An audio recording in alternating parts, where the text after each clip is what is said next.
numerous topics to debate that are vital in forming this new nation, and today we will be discussing the heated issue of presidential powers. Here we have Alexander Hamilton representing the Federalist position and George Clinton representing the anti-Federalist position. The Federalists believe that a powerful central government is essential in creating a new country, and a president would be crucial in helping supervise and sustain this new land.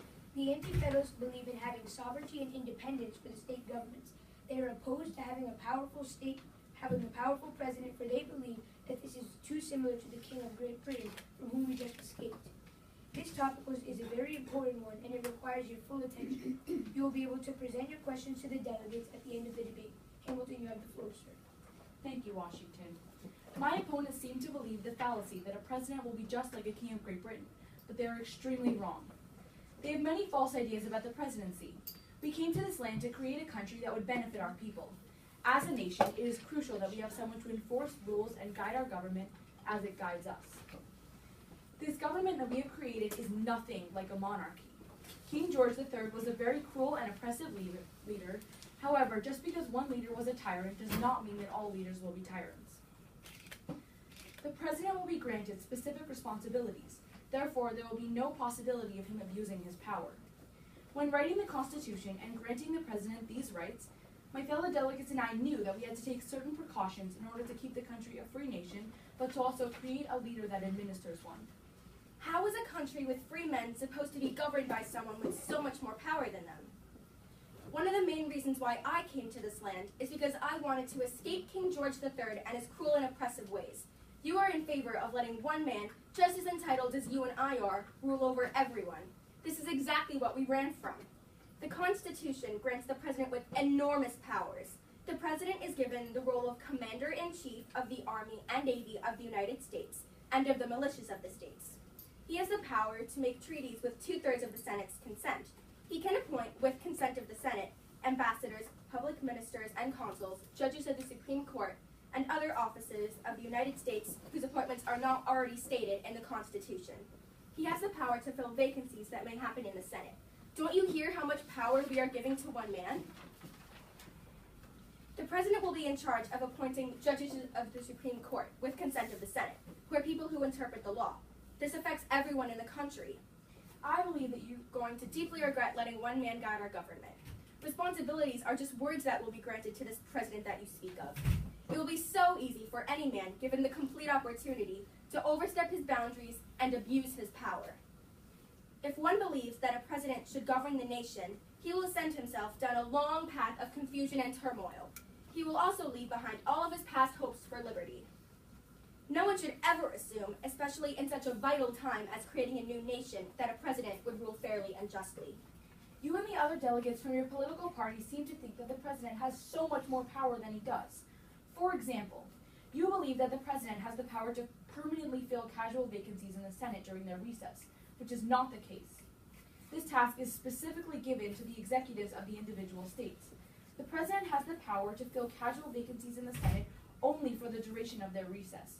So the seats of the people whom the president appoints are only temporary.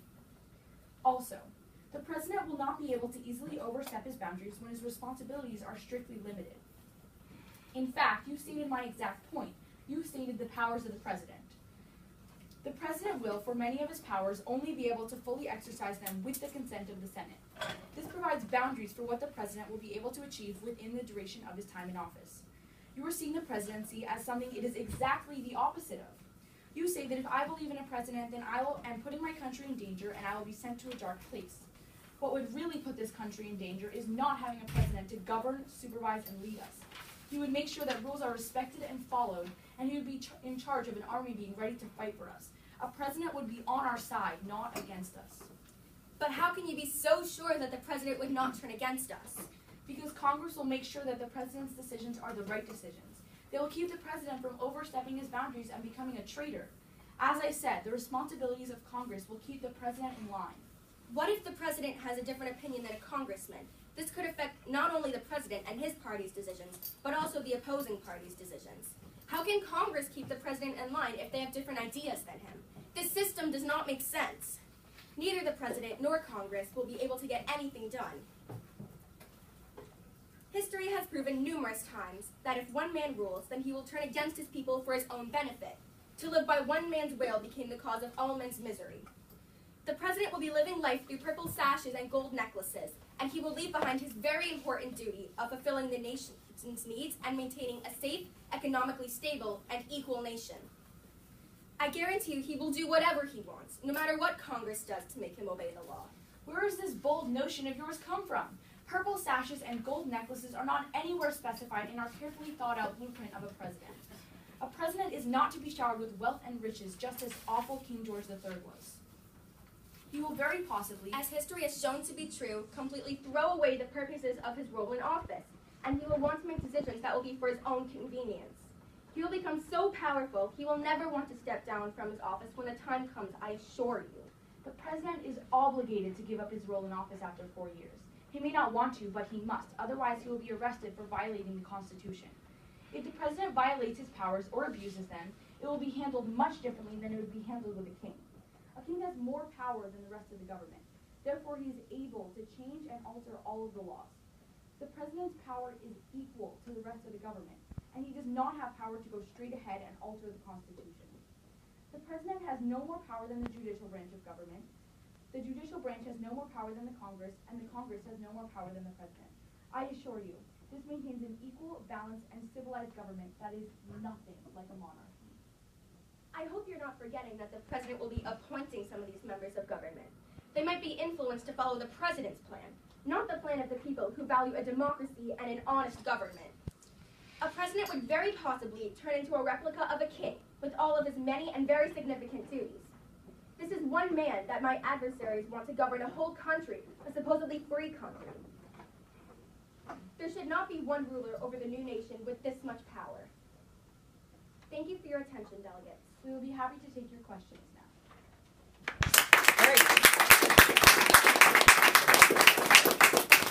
So now at this point, delegates, if you have questions for our anti-federalists and federalists, please go ahead and ask your questions now.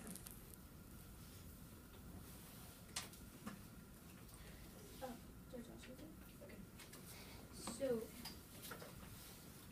Mr. Clinton, you said that the people can't be governed by someone with more power than them.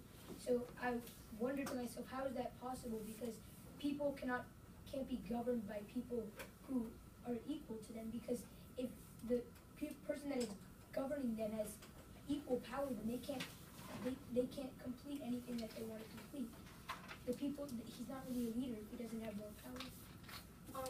Well, he might start off with people thinking that he might have equal powers than them, but he will very possibly, as history has repeated itself, that he will just overstep his boundaries and he'll abuse his power, and then he won't be as equal as anyone.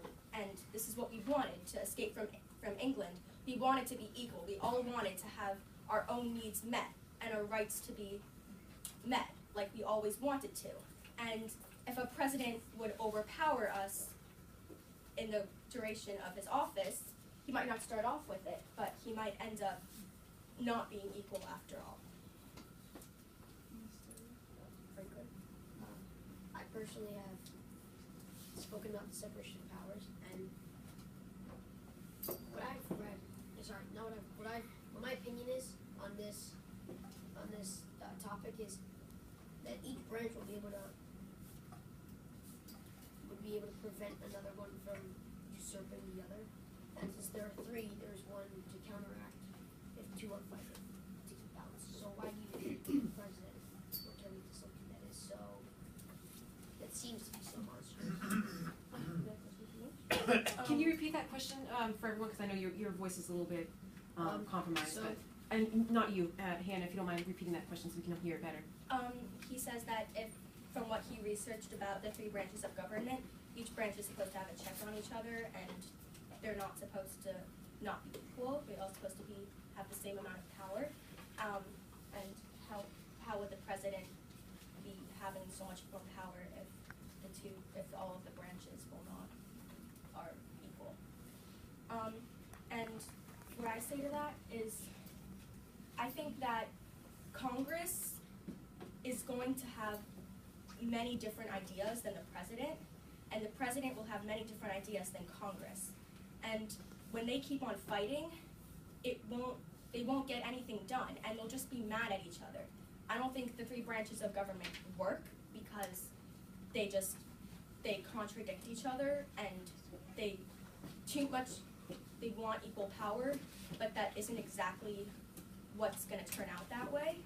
The president might have, as I said before, his responsibilities are very vague, and they're not strictly limited as they need to be. And since they're not strictly limited, there's a very big possibility of him abusing his power without both of them consent. What limits, I'm Mr. Yates. What limits will you put on the president to limit his power? Yeah. So the limits is that he's not able to exercise his power all by himself. The Congress will check what he wants to do and make sure that that is okay. And they will if the president wants to make something happen, like if he needs to appoint a new justice for the Supreme Court, then the Congress will have to vote on whether they agree with what he's deciding. So that makes it so that the president can't just go ahead and make decisions by himself. Last delegate question. That's Madison. This is for, actually, never mind.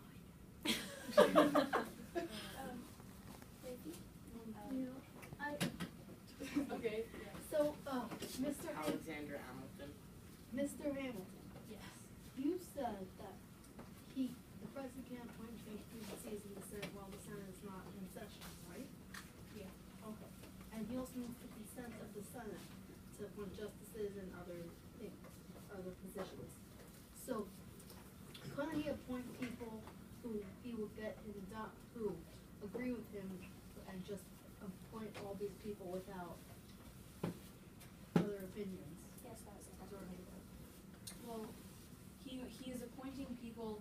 He's appointing people just for the duration of the Senate's recess. So the people who he appoints are not going to be in office of the Senate for very long. It's only for the duration of their recess. So these people probably would not be able to get very much done. And once the Senate is out of recess, the people who were there before would come back to their seats. So couldn't he attempt to appoint a justice or an ambassador during the recess? Well, I think that he would not be able to get so much done in that time, in the time while they're in recess, because it probably is not a very long amount of time. Thank you so much for an excellent job. Very nicely done. Before we open up to questions, if you want to go ahead and show your artwork, I think, and explain what the assignment requirements were. So in our class, we had to make an abstract representation of our topic, and so we kind of wanted to represent the whole idea of the president being too close to a monarch and being too close to a monarchy. So this is supposed to represent Britain and like sort of like the king and like the royal. Well, yeah. When I talked about the gold necklaces and the purple sashes, this is kind of what represents it. And this is what, even though this is what the new nation looks like, it will very possibly, if a president comes to power, then, or is elected and abuses his power, then it might just continue being like symmetrical on both sides, which is what I'm trying to prevent. And I think that the gold necklaces and the purple sashes, and this is the red, it's supposed to represent royalty in Britain. And this is supposed to represent America, like sort of the white is supposed to represent like how it's new and it's sort of a clean slate.